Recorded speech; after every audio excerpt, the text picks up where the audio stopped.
अस्सलाम वालेकुम नाजरीन, आप देख रहे हैं नया पाकिस्तान और मैं हूं शहजाद इकबाल। सिंध में जबरी शादियों और मुबैना तौर पर जबरी इस्लाम कबूल करने के वाकयात की एक तारीख रही है। इस पर सवालात उठते रहे हैं। इन मसाइल के हल के लिए कानून साजी की कोशिशें भी की गई हैं, मगर इसके बावजूद ये मसाइल अब भी सामने आ रहे हैं। सिंध के शहर गोटकी से ताल्लुक रखने वाली रीना और रवीना की मुबैना तौर पर जबरी शादी के वाकये ने एक बार फिर इस मसले की संगीनियत पर रोशनी डाली है। ये वाकया 20 मार्च का है कि जब हिंदू बरादरी से ताल्लुक रखने वाली लड़कियों के मुबैना तौर पर लापता होने पर लड़कियों के वालिद ने पुलिस थाने के बाहर एहतजाज किया और हिंदू बरादरी के साथ ढेरकी में धरना दिया। 21 मार्च को पुलिस ने लड़कियों के भाई की मुद्दत में लड़कियों के मुबैना अगवा का मुकदमा दर्ज किया। एफआईआर के मुताबिक लड़कियों की उम्रें 13 और 16 साल के दरमियान हैं, जिन्हें जबरदस्ती इस्लाम कबूल कराया गया और फिर इनकी जबरी शादी की गई। मुतासरीन के एहतजाज और एफआईआर के अगले ही रोज 22 मार्च को दोनों लड़कियों ने इस्लाम कबूल किया और रहीम यार खान की तहसील खानपुर में मंजरे आम पर आकर निकाह कर लिया।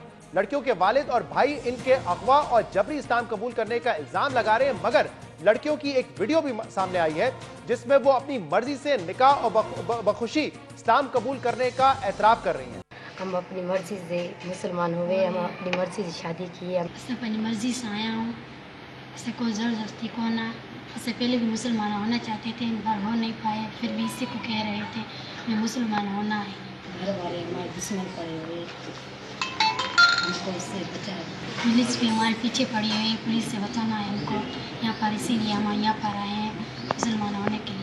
ये दोनों लड़कियां एतराफ कर रही हैं कि उन्होंने अपनी मर्जी से शादी की और इस्लाम कबूल किया और उन्होंने अपने तहफ़्फ़ुज़ के लिए भावलपुर अदालत में दरख्वास्त भी दायर कर दी है।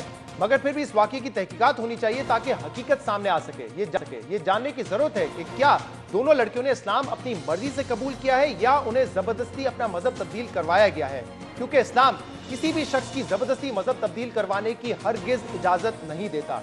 लड़कियों के वालिदैन का दावा है कि उनकी बेटियों की उम्र 18 साल से कम है, जबकि निकाहनामे में उनकी उम्रें 18 साल से ज्यादा बताई गई हैं। इसलिए यह जानना भी जरूरी है कि निकाह के वक्त उनकी उम्र 18 साल थी या उससे कम, क्योंकि सिंध असेंबली से मंजूर शुदा कानून के मुताबिक 18 साल से कम उम्र की लड़की से शादी करना जुर्म है।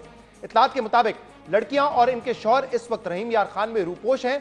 दोनों लड़कियों के मुबैना अगवा की खबर सामने आते ही वफाकी वजीर इत्तेफाक फवाद चौधरी ने अपने ट्वीट में बताया कि वजीर आजम इमरान खान ने वजीर आला पंजाब को हिदायत की है कि इस मामले की फौरी तहकीकात की जाए और बच्चियों को बाजियाब करवाया जाए। फवाद चौधरी ने आज प्रेस कॉन्फ्रेंस में कहा कि उन्होंने सिंध और पंजाब के आईजी से राब्ता करके उन्हें हकीकत सामने लाने की हिदायत भी की है। सिंध के अंदर ये मसला चल रहा है, कुछ अर्से से ये मसला चल रहा है और इसको डिस्करेज करने की ज़रूरत है। सिंध हुकूमत ने इसके सिलसिले में इक़दाम भी किए। पता ये चला कि उन बच्चियों को सिंध से रहीम यार खान शिफ्ट किया गया। आईजी पंजाब ने मुझे कहा कि उन्होंने सिंध में जो ताल्लुक़दारी थी, जिससे कल प्रेस कॉन्फ्रेंस की, उस साहब को गिरफ़्तार किया। वाक़यात होते हैं, क्राइम्स होते हैं, जुर्म होते हैं। देखना ये होता है कि रियासत का रवैया क्या है। हम पूरी तरह से उन बच्चियों के पीछे खड़े हैं, वीकर ग्रुप्स के पीछे खड़े हैं। फवाद चौधरी कह रहे हैं कि ऐसे वाकयात की रोकथाम जरूरी है, मगर तशवीश की बात यह है कि गोटकी में पेश आने वाला वाकया नया नहीं है। इससे पहले भी इस किस्म के वाकयात सामने आते रहे हैं। 2012 में पेश आने वाला रिंकल कुमारी केस इस हवाले से मशहूर है कि जब मीरपुर माथेलो में 19 साल रिंकल कुमारी घर से लापता हुई और इसके जबरी इस्लाम कबूल करने और निकाह की खबर सामने आई और कुछ अरसे के बाद रिंकल कुमारी, जिसका नाम अब फरियाल शाह है, इसने अदालत में बयान दिया कि इसने अपनी मर्जी से इस्लाम कबूल करने के बाद निकाह किया है। ह्यूमन राइट्स कमीशन के साबिक नायब चेयरमैन अमरनाथ मोटोमल का दावा है कि सिंध में हर माह 20 से 25 हिंदुओं को जबरदस्ती मजहब तब्दील करने पर मजबूर किया जाता है। यूनिवर्सिटी ऑफ बर्मिंघम की एक रिपोर्ट के मुताबिक अकलियत से ताल्लुक रखने वाले 1000 से ज्यादा खवातीन और लड़कियों का सालाना मजहब तब्दील कराया जाता है। लेकिन दूसरी तरफ डॉन हेरल्ड को दिए गए इंटरव्यू में एक मजहबी रहनुमा ने एतराफ किया कि सिर्फ 2016 में 850 हिंदुओं ने अपनी मर्जी से इस्लाम कबूल किया। यह आदाद शुमार में बताते हैं कि यह बात एक हकीकत है कि मुल्क में जबरी मजहब भी तब्दील कराए जाते हैं और लोग अपनी मर्जी से भी दायरा इस्लाम में दाखिल होते हैं। इसलिए यह जरूरी है कि इस हवाले से कोई मैकेनिज्म बनाया जाए ताकि इस बात का तयन हो सके कि कौन अपनी मर्जी और कौन जबरदस्ती मजहब तब्दील करता है। सिंध में 18 साल से कम उम्र लड़कियों के शादी के खिलाफ तो कानून बन गया, मगर जबरी मजहब तब्दील कराने के खिलाफ बिल मंजूर होने के बाद खटाई में पड़ गया। अब यह मामला एक बार फिर सामने आया है, इसलिए जरूरी है कि हकीकत का फौरी तयन किया जाए और इन वाकयात की रोकथाम के लिए फौरी और जरूरी कानून साजी की जाए। इस पर बात करने के लिए हमारे साथ प्रोग्राम है रमेश कुमार साहब, पाकिस्तान तहरीक इंसाफ के MNA हैं, और इसके अलावा हमें ज्वाइन करें पीपल्स पार्टी के रहनुमा नासिर हुसैन शाह साहब, और हमें इस प्रोग्राम में ज्वाइन करेंगे रीना और रवीना के भाई शमन दास। आप तीनों का बहुत बहुत शुक्रिया प्रोग्राम में ज्वाइन करने के लिए। शमन दास, सबसे पहले आपसे जानना चाहेंगे, क्योंकि आपकी बहनें हैं और आपका ये कहना है कि वो अगवा हुई हैं, आपकी मुद्दत में FIR भी हुई है, लेकिन दूसरी तरफ आपकी बहनों की एक वीडियो आई है जिसमें वो कह रही है कि हमने अपनी मर्जी से शादी की, अपनी मर्जी से इस्लाम कबूल किया है। जरा आप बताइए कि क्या हकीकत, क्या वाकया क्या पेश आया था? सर जी, ये वाकया ऐसे पेश आया था, हमारी होली का दिन था और ईद का त्यौहार था, और वो त्यौहार हमारा ईद वाला जो वो खून की रंगों की होली में वो तब्दील हो गया। जो अफराद हमारे घर पे आए वो हमारी बच्चियों को गन पॉइंट पे अगवा करके ले गए। जैसे ही वो अगवा करके लेके गए, हम करीबी थाने के पास जाके पहुंचे। उधर जाके हमने इतलात दिए, हमारी पंचायत मुखी साहबान वो भी हमारे साथ थे। तो SHO साहब ने बोला कि हम आपको सुबह तक आपको कोई ना कोई रिजल्ट देंगे। तो उन्होंने सर हमारे को सुबह तक कोई रिजल्ट नहीं दिया। फिर हमने हाईवे पे रोड ब्लॉक किया, हमने हमारी पूरी बिरादरी इकट्ठी हो गई। तो 4-5 घंटे मुसलसल गुजरने के बाद, हाईवे बंद होने के बाद SHO आया हमारे पास। वो हमको बोलने लगा कि भाई तुम स्ट्राइक बंद करो, हम तुम्हें शाम तक कोई ना कोई रिजल्ट देंगे। तो सर शाम तक भी कोई रिजल्ट नहीं आया। सुबह जब फर्स्ट टाइम हुआ, हमने SHO से रब्ता किया तो SHO ने यही बोला कि अभी हम क्या कर सकते हैं, हम आप हमें बताएं कि बच्चियां कहाँ गई है। अगर हमें पता होता तो हम उसको बताते सर। तो उसके बाद सर एक वीडियो वायरल हुआ कि तो उसमें वीडियो में यही था कि बच्चियों ने इस्लाम कबूल कर लिया है, उनका निकाह हो रहा है खानपुर कटोरे में। अगर सर उनका निकाह हुआ है खानपुर कटोरे में, उन्होंने इस्लाम कबूल कर लिया है, ठीक है सर। तो इसके अलावा हमें वो इस चीज पे कोई वो नहीं है, लेकिन उन बच्चियों को जो है कोर्ट में तो पेश किया जाए और उस बच्चियों की उम्र देखी जाए। दो चीजें मुझे जरा बताइएगा शमन। एक तो आप कह रहे हैं कि गन पॉइंट पे अगवा किया गया, तो फिर आप क्यों समझते हैं कि आपकी बहनों की ये जो वीडियो है जिसमें वो कह रही हैं कि हमने खुशी से इस्लाम कबूल किया है, इसकी क्या वजह हो सकती है? और दूसरा, उन्होंने अदालत में दरख्वास्त भी जमा करवाई है, भावलपुर की अदालत में उन्होंने दरख्वास्त जमा करवाई है अपने तहफ़्फ़ुज़ के लिए। ये क्यों किया आपके ख्याल में उन्होंने? सर अभी आप समझ सकते हो कि 2 बच्चियां वो अकेली हैं, उनको गन पॉइंट पे उनकी जबरदस्ती से उनको निकाह भी उनसे करवाया गया है और उनको इस्लाम भी कबूल कराया गया है। अगर उनको ऐसा नहीं किया गया तो हमारे पास यहाँ पे कोर्ट में उनको क्यों नहीं पेश किया गया? हमारे सामने हमारी अम्मी, हमारे अब्बू, हमारे भाई, हमारे अजीजों से क्यों नहीं मिलने दिया उसको? सही।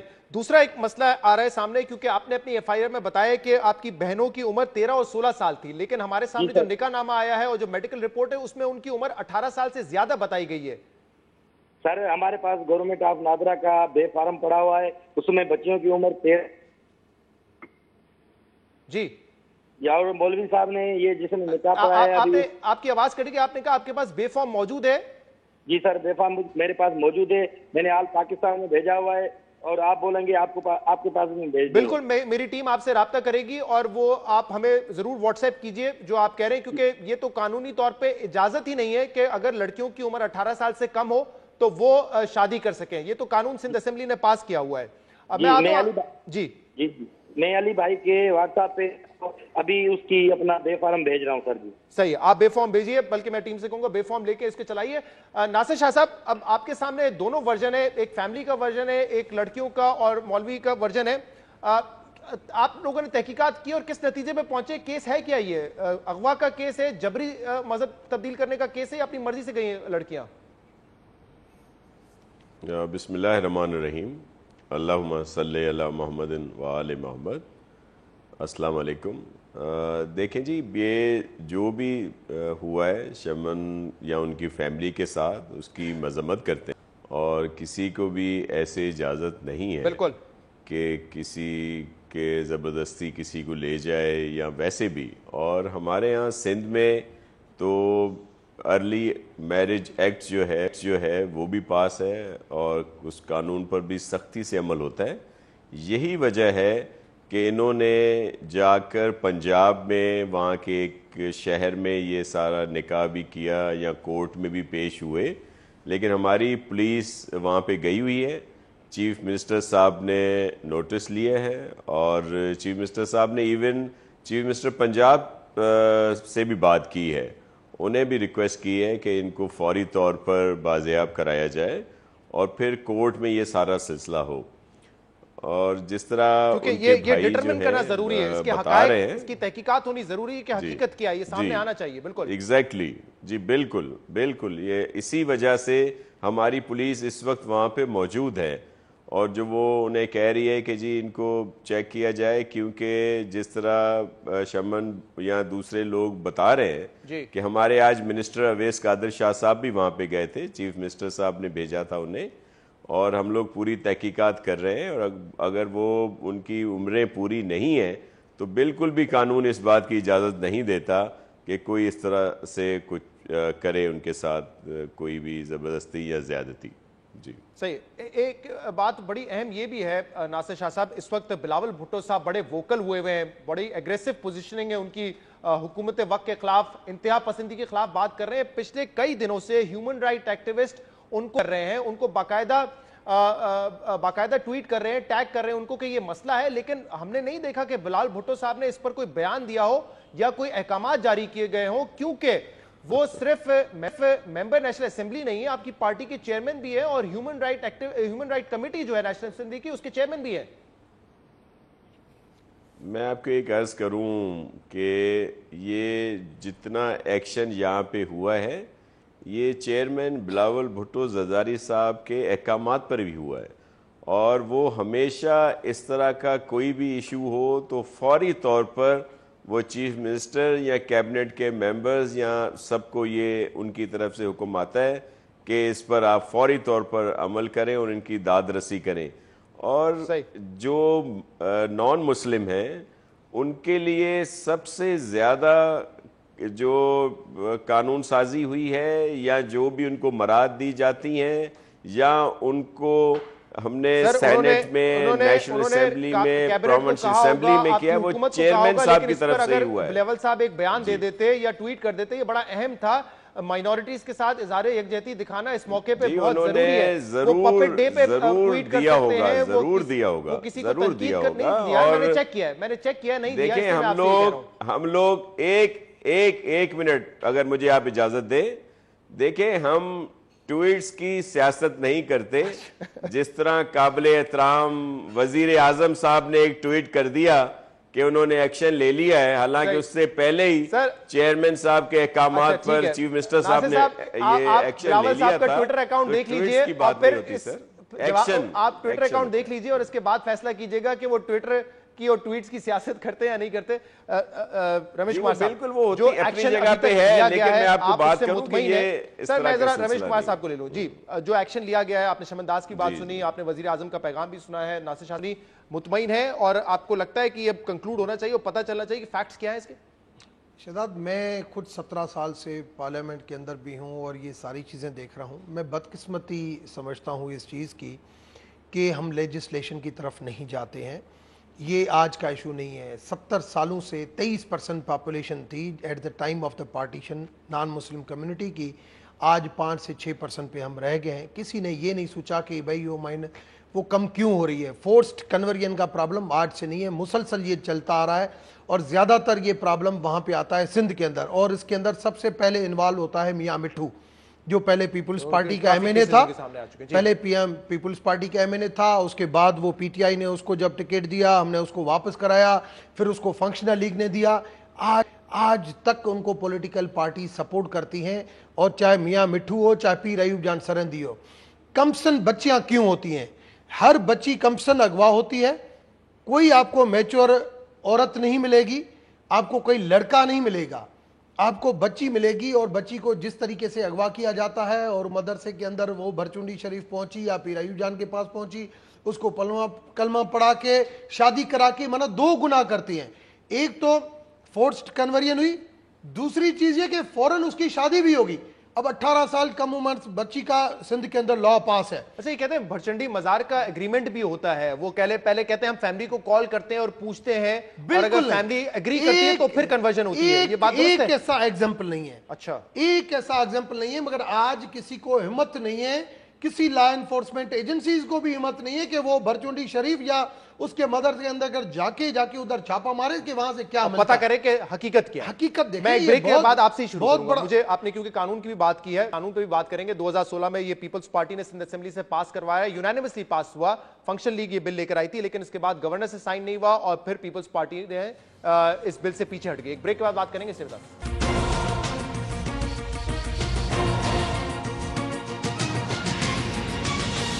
वेलकम बैक नाज़रीन, हमारे साथ मौजूद है नासिर शाह साहब, रमेश कुमार साहब, शमन दास, और हम बात कर रहे हैं 2 लड़कियों के अगवा पर और उनको अगवा करके उनका मजहब तब्दील करवाया गया है। रमेश कुमार साहब, ये जो बिल आया था 2016 में, ये बिल तो यूनानिमसली पास हुआ था, पीपल्स पार्टी पीछे हट गई इससे। नहीं, 2016 में MQM, functional league, people's party तीनों जमातों ने पास किया। हमने उसको अप्रिशिएट किया। अप्रिशिएट करने के बाद एक्सट्रीमिस्ट का जब प्रेशर आया, आसिफ जरदारी साहब को फोन गया, एमक्यूएम को प्रेशर गया, दोनों ने लिख के दिया गवर्नर को, क्योंकि गवर्नर को मैंने कहा साइन करो, गवर्नर ने कहा, दोनों ने एडवाइस लिख के दिया कि हमने ये बिल जल्दी में पास किया है, इस वजह से वापस वो बिल जो था वो जबरी कन्वर्जन के खिलाफ था। अब देखिए, अगर कोई अपनी मर्जी से कन्वर्ट करे तो मसला नहीं था। पहले ये बिल की जरूरत इस वजह से पड़ी है, हमारी ज्यादा देर से हमारी ये डिमांड थी कि ये बिल आना चाहिए। दूसरा, नासिर शाह साहब ने कहा कि इन्होंने एक्शन लिया। 20 तारीख को मैंने होली डे को पाकिस्तान डे के साथ मुंसलिक कर दिया था। 20 तारीख को हम होली मना रहे थे, जैसे ये मेरे पास मैसेज आया, मैंने फिर रात को ही होम सेक्रेटरी से बात की है, आईजी से बात की है, चीफ सेक्रेटरी से बात की है। मैंने इसके ऊपर एक्शन दिलवाया सिंध गवर्नमेंट की तरफ से कि भाई इसके ऊपर एक्शन लो। 2 दिन जब इसके ऊपर नहीं हुआ, रात मैंने प्राइम मिनिस्टर को ये मैसेज किया था कि ये चीज है और इसके ऊपर, क्योंकि रात पाकिस्तान हिंदू काउंसिल ने रेजोल्यूशन पास किया कि नाउ इनफ इज इनफ, अब बहुत कुछ हो गया, अब हमें वो लेजिस्लेशन चाहिए कि जिसके तहत हम इसको परमानेंटली ब्लॉक कर सके। ये बड़ी इंपॉर्टेंट बात है। अब देखिए, हमें इस चीज में फर्क करना है और फैक्ट्स डिटरमिन करने के लिए क्या मैकेनिज्म होगा, ये आप हमें तजवीज कीजिए। क्योंकि अगर ये कैसे पता चलेगा कि कोई फोर्स्ड कन्वर्जन है, जबरी तौर पे हो रहा है, या कोई अपनी मर्जी से कर रहा है, जैसे कोई मोहब्बत का मामला है, या कोई जो है वो उसको गन पॉइंट पे करवाया जा रहा है, कैसे इसमें डिफरेंशिएट करेंगे? पहली चीज तो ये इस्लाम पूरा प्रीच से बड़ा है, मुस्लिम कम्युनिटी प्रीच से, Hindu is born Hindu, conversion होती है पूरी दुनिया में होती है इस्लाम, मगर उसका तरीकेकार है। इंडिया में भी लोग जो है वो हिंदू मुसलमान हुए हैं, पार्टीशन मगर बहुत हुआ है, लेकिन क्या नहीं, उसके बाद भी हो रहा है, उसके बाद भी उसका है, तरीकेकार है। उस बच्ची की स्टेटमेंट होती है, माँ बाप की स्टेटमेंट होती है, 3 महीनों के बाद दोबारा स्टेटमेंट होती है। मलेशिया में भी ये कानून है, ऐसे नहीं कि सिर्फ यहां पे, मलेशिया में भी ये कानून है। ये जब लास्ट टाइम मैं हिंदू मैरिज एक्ट बिल बना रहा था, उस बिल के अंदर जब मेरी रुकावट आई, तब मैंने मलेशिया का कानून, इंडिया के कानून सब मैंने जाके इस्लामी नजरियाती काउंसिल में पेश किए थे कि हमें इस किस्म की लेजिस्लेशन, हम उस चीज में मुखालफत नहीं है अगर कोई दीन के हिसाब से वो जाता है, मगर इस तरीके से आप गनमैन के ऊपर प्रेशर के ऊपर, लेकिन अगर कोई ये कहता है, कोई ये दलील देता है कि देखें अगर मैं अपनी कम्युनिटी के सामने मजहब चेंज करता तो मेरे लिए मसला होता है, इसलिए मुझे भाग के करना पड़ेगा, तो ये कैसे डिटरमिन करेंगे? बिल्कुल हो सकता है, उसके लिए इंडिपेंडेंट ज्यूरिडिक्शन होती है, या मैजिस्ट्रेट के सामने जाके एफिडेविट दिया जाए, उसको टाइम दिया जाता है, जिसका ईमान पक्का होता है, वो 1-2 महीने में घूमता नहीं है, ईमान के ऊपर जाने की आदि। और ऐसे लोग जो आज कन्वर्ट होते हैं, कल शादी के बहाने वो हुए भी सही, खुशी से भी हुए, कल वो इस्लाम से मुतासर नहीं है, वो वापस नहीं आ सकते। नासिर शाह साहब, अब ये बताइएगा कि ये एक इशू है और बिलखसूस अंदरूनी सिंध में ये एक बड़ा इशू है कन्वर्जन का, और इसीलिए 2016 में हमने देखा कि असेंबली से बिल पास करवाया गया, फिर प्रेशर आया और बिल वापस हो गया, गवर्नर से साइन नहीं हो सका। क्यों? ये एक इशू है तो इसको रिजॉल्व करने के लिए आपको कानून साजी तो करनी पड़ेगी ना। देखिए, मैं आपको एक अर्ज करूं, रमेश मेरे लिए बहुत काबिल एहतराम है और वो बहुत काम भी करते हैं, बहुत जदोजहद कर रहे हैं सारे सिलसिले में। फोर्स कन्वर्शन का तो कोई सवाल ही पैदा नहीं होता ना, हमारे इस्लाम में भी इसकी इजाज़त नहीं है। बिल्कुल सही कह रहे हैं। कोई कैसे इसकी सपोर्ट कर सकता है? हम तो इसकी शदीद मजम्मत करते हैं। कहीं भी इस तरह की कोई बात होती है, जबरी तो अलाउ ही नहीं है सर, नहीं अलाउ, लेकिन कानून नहीं है ना यहाँ पर। अगर कोई जबरी तौर पे दहशतगर्दी को कैसे मिसयूज कर रहा है? मैं ये पूछ रहा हूँ कि अगर कोई जबरी तौर पे किसी का मजहब चेंज करवाता है, उसके लिए सजा का तयन नहीं किया ना हमारे यहाँ, तो वो तो करे ना कानून साजी। बिल्कुल, देखें उस पर मैं आपको बताऊं, अभी रमेश कह रहे हैं अगर ये असेंबली में, नेशनल असेंबली में कानून लाते हैं, पीपल्स पार्टी इनकी सपोर्ट करेगी। सिंध असेंबली में क्यों नहीं ला सकते? पहले कानून ला के यूनानिमसली सिंध असेंबली में लाए थे। मैं नेशनल असेंबली में ला रहे हैं, नहीं हम नहीं, नेशनल इसका असेंबली में ला रहे हैं मगर प्रोविंशियल इनिशिएटिव ऑटोनॉमी है, हम नहीं लिया हिंदू था, मैरिज इसको एक्ट बिल इनिशिएट नेशनल हम में नहीं लेके किया आए, था। प्रोविंस में अलग हुआ। और फिर उसमें देखें कोई भी बिल जो होता है उसमें और बहुत सारी इस तरह की चीजें होती हैं जिनको बेहतर करना होता है, वो जाहिर है बेहतर करने के लिए, लेकिन पास तो हम नहीं किया था 2016 का आपका बिल में लेकिन बिल्कुल मुतमिन हूं उसमें उसे। कुछ चीजें आपका ही बिल थी, बनाया हुआ है। उसके ठीक है, बाद जरूर हम लोग उस पे कानून साजी की जाएगी। 3 साल प्रेशर के ऊपर आपने वापस 3 साल पहले 3 साल पहले यूनानिमसली पास हुआ, आप लोगों ने फिर गवर्नर से साइन नहीं कराया। अब दूसरा बिल कब आएगा? अगर उसमें कुछ फॉल्ट थे तो उसको दुरुस्त करके 3 साल काफी टाइम है वापस लाने के लिए ना। अर्ज सुन ले, इस पे बिल्कुल मुशावरत हो रही है और इंशाल्लाह सब दीनी उलमाए किराम को, दीगर मज़ाहिब के लोगों को इसमें बैठ के टेबल पे लाके इंशाल्लाह इस पर अमल होगा। फैक्ट सामने आना चाहिए कि क्या वाकया हुआ था, क्योंकि फैमिली का वर्जन कुछ और है, लड़कियों की एक और वीडियो सामने आई है और तहकीकात होनी चाहिए। सिंध हुकूमत के नुमाइंदे हमारे साथ मौजूद थे, वो कह रहे हैं कि हम पूरी कोशिश कर रहे हैं, वफाकी हुकूमत भी कोशिश कर रही है, पंजाब हुकूमत भी कोशिश कर रही है। बहुत बहुत शुक्रिया आप तीनों का हमारे प्रोग्राम में शामिल होने के लिए। प्रोग्राम में शामिल करेंगे एक ब्रेक, इसके बाद मजीद बात करेंगे, हमारे साथ रहिएगा।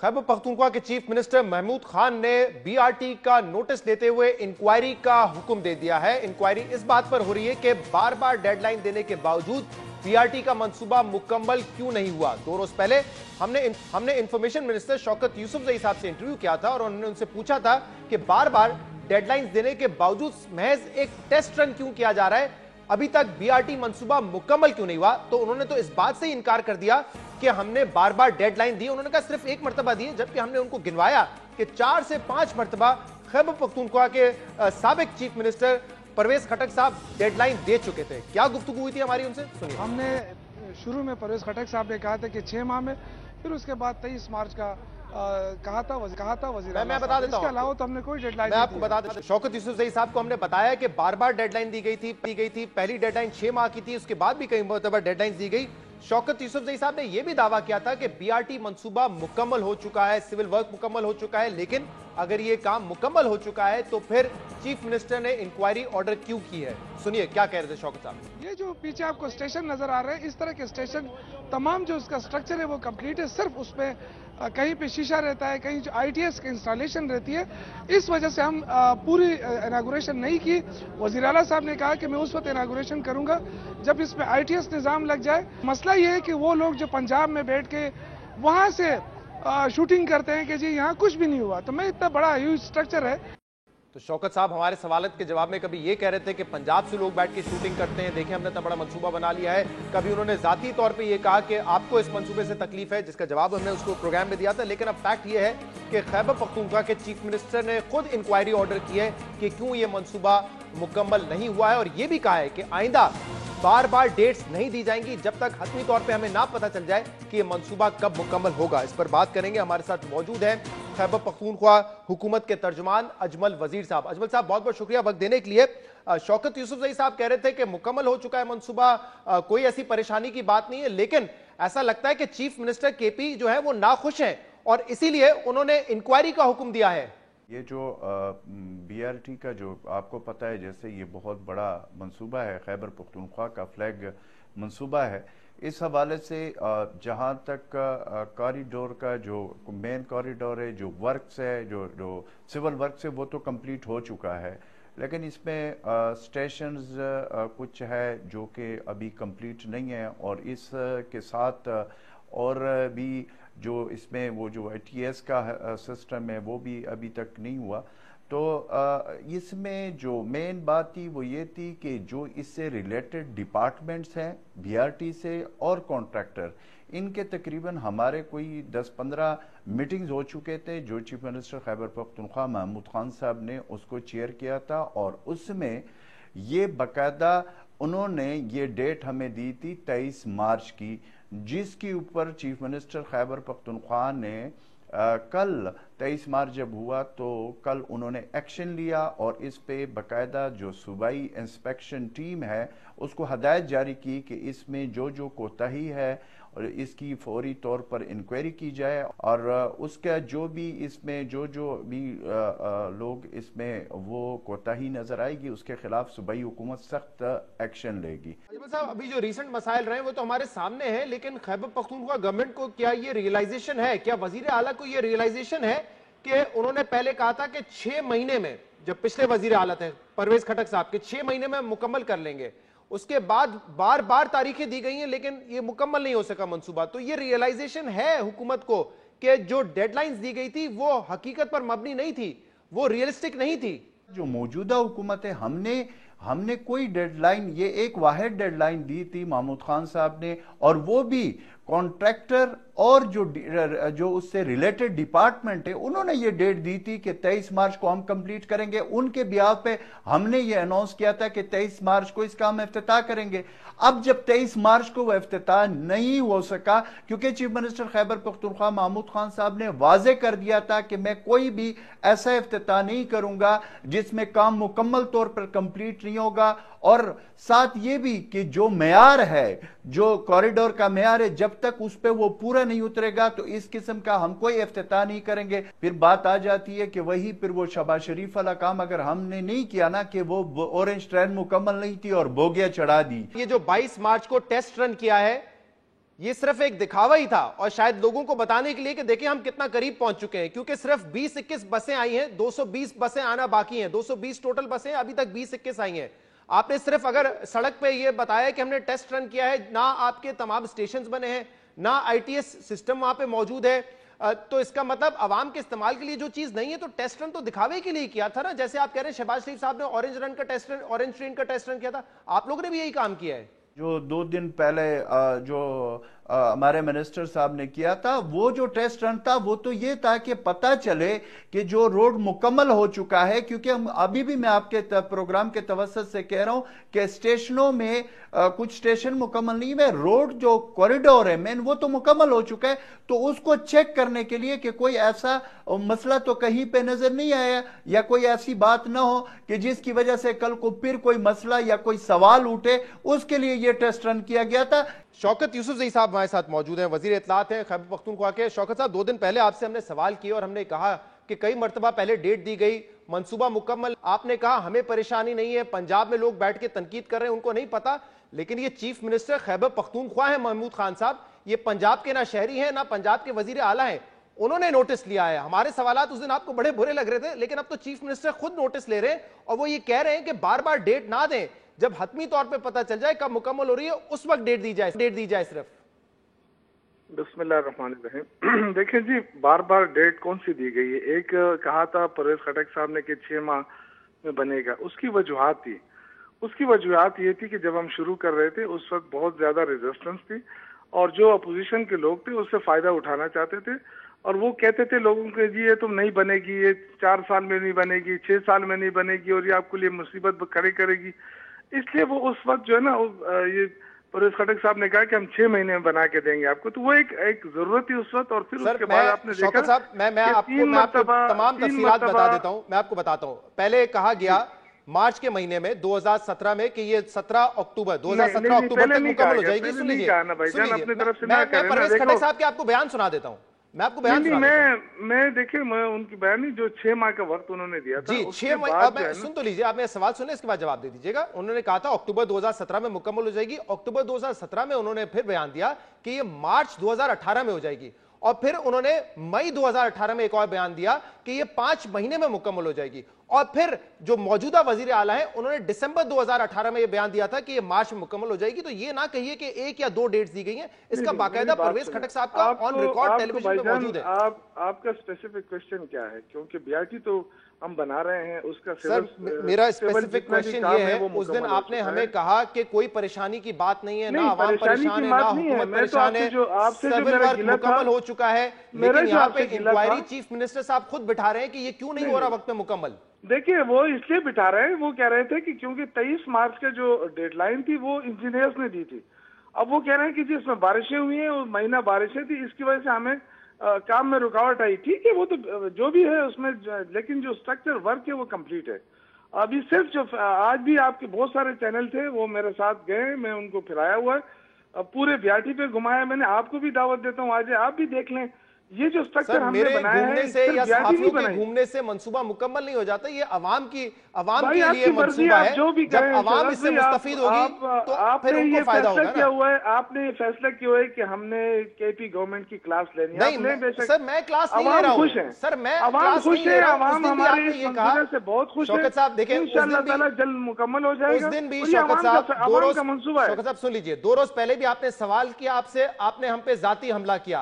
आज सवाल चीफ मिनिस्टर कर रहे हैं खैबर पख्तूनख्वा के। आप कह रहे हैं कि मैं इस मंसूबे के खिलाफ हूं। मैं नहीं हूं, चीफ मिनिस्टर सवाल कर रहे हैं इस पे कि क्यों मुकम्मल नहीं हुआ। ओ भाई साहब, उससे तो फर्क नहीं पड़ता, वो तो कर दिया ना उसने, वो हो जाएगा। उन्होंने अपने बता दिया कि जो हमारी बारिशें हुई थी इसलिए हमसे लेट हो गया, तो क्या करें अब उनको। तो इतना बड़ा जो स्ट्रक्चर उन्होंने खड़ा किया उस सबको नल इनवाइट कर दें। तो सर इंक्वायरी में क्या है? सर इंक्वायरी में सिर्फ ये उनकी कोशिशें हैं। मैं तो अभी भी कहूंगा कि जो इंजीनियर्स ने काम किया है ना भाई साहब, वो मैं कहता हूँ वंडरफुल। मैं उनको, अगर मैं चीफ एग्जीक्यूटिव होता मैं उनको गोल्ड मेडल देता। जितना काम किया है ना, अब आप जरूर आए, मैं आपको दावत देता हूँ। वहां से बैठ के मैं देख चुका हूं। पेशावर इस्लामाबाद से 1.5-2 घंटे है, मैं पेशावर आता जाता रहता हूं, मैं देख चुका हूं। लेकिन मुझे एक बात बताइए, अभी साहब ये कह रहे थे की बात उठा रहे हैं ना, अजमल वजीर साहब ये कह रहे थे कि चीफ मिनिस्टर ने ये भी कहा है कि जो क्वालिटी होगी वो बिल्कुल अप टू द मार्क होनी चाहिए, उस पर कोई कॉम्प्रोमाइज नहीं होगा। अभी हालिया तो सही कहा है, ये तो सही कहा है ना। तो उसमें तो इंटरनेशनल स्टैंडर्ड की चीज बन रही है, तो क्वालिटी में अगर फर्क होगा तो वो तो एशियन डेवलपमेंट बैंक खुद एतराज करेंगे। उसमें तो हमारे एतराज की गुंजाइश बाद में है, पहले तो एशियन डेवलपमेंट बैंक खुद भी एतराज करेगा। क्वालिटी पे तो कोई कंप्रोमाइज नहीं है। देखें अभी सवाल सुन लीजिए, अभी जो पानी भरा था बारिश की वजह से, वो इसलिए था क्योंकि मुरम्मत का काम जारी है या ड्रेनेज ना होने की वजह से था? भाई साहब वो जो है ना, उन्होंने पंप नहीं लगाए थे। अभी पंप जो है ना लगने शुरू होंगे, तो उसके बाद फिर बारिश से पानी नहीं रुकेगा, जो जिसके लिए जाहिर है उसका सिस्टम आपने उस दिन कहा कि हम कोई तारीख नहीं देंगे। अजमल साहब, आप बता सकते हैं वजीर आला के बिहाफ पे या खैबर पख्तूनख्वा हुकूमत के बिहाफ पे कि कब ये मंसूबा मुकम्मल हो जाएगा? हमने अभी डेट नहीं देनी है, अभी हमने 2 दिन पहले आपको बता देना है कि ये इफ्तिताह होने जा रहा है, दैट्स इट। अगर हम डेटों पे हमने जाना नहीं है, हमने काम को कंप्लीट करना है और काम पे हमने कोई कंप्रोमाइज नहीं करना। ये बस हमारा सिंपल। बहुत शुक्रिया आप दोनों का। अजमल वजीर साहब आपका भी, शौकत यूसुफजई साहब आप मौजूद थे। कोई डेट अभी तक नहीं देंगे, लेकिन इंक्वायरी का हुक्म दिया है चीफ मिनिस्टर खैबर पख्तूनख्वा। कहते हैं कि डेडलाइन मीट क्यों नहीं की गई और आइंदा कोई डेडलाइन देनी नहीं है जब तक हम मुतमईन हो जाए और हमें पता हो कि यह मंसूबा कब मुकम्मल होगा। आज के प्रोग्राम में इतना ही। इसका फीडबैक आप हमें दे सकते हैं हमारे सोशल मीडिया पर। इजाजत दीजिए, अल्लाह हाफ़िज़।